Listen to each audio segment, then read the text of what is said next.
Okay, the question is there anything that athletes should be focused on nutritionally during the transition season?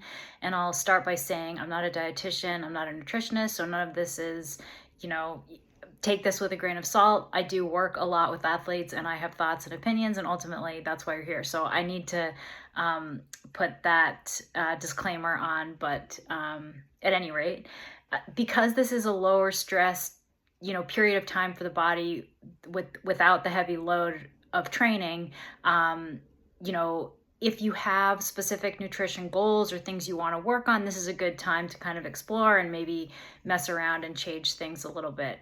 Performance won't be disrupted in the same way because the training load is lower.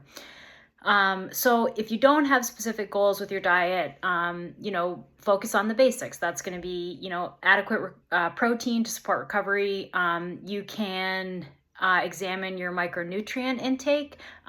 During heavy training, the emphasis is so big on carbohydrates. Sometimes, other pieces get sidelined. And so, making sure that you're kind of having a really colorful, full, vibrant plate it's a good time of year to focus on that a little bit.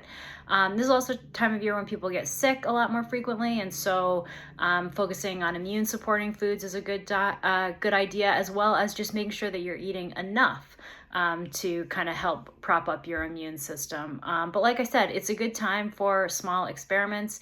If you're thinking about gut health, meal timing, any kind of new routine with your diet, with a longer routine to your big goals in season, you have a little bit more leeway to experiment a little bit. Going back, I mentioned making sure that you're eating enough. I think there's a tendency sometimes to undereat a little bit because we're not training. And so, make sure that you don't fall into that trap. You do still need consistent fuel coming in, especially if, life stress is high, or if you're added in strength work, that kind of thing. Depending on your relationship with food, this is also might be a nice time to bring back foods that you might intentionally or unintentionally restrict when you are a little bit more focused on performance. So flexibility and moderation are always important. So yeah, a few kind of key items to think about.